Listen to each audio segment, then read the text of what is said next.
on your adult stage.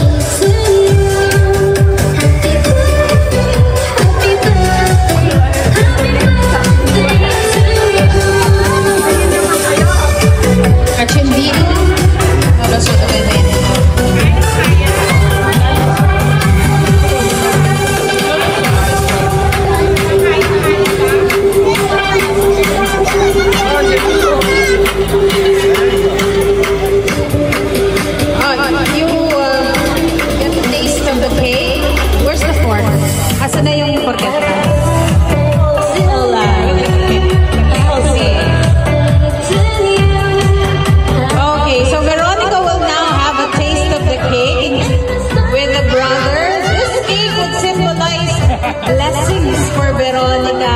She now gets into adult stage. Okay. Of course, Kuya will always be there to support her. Di ba, Kuya? Patikman mo din si Kuya.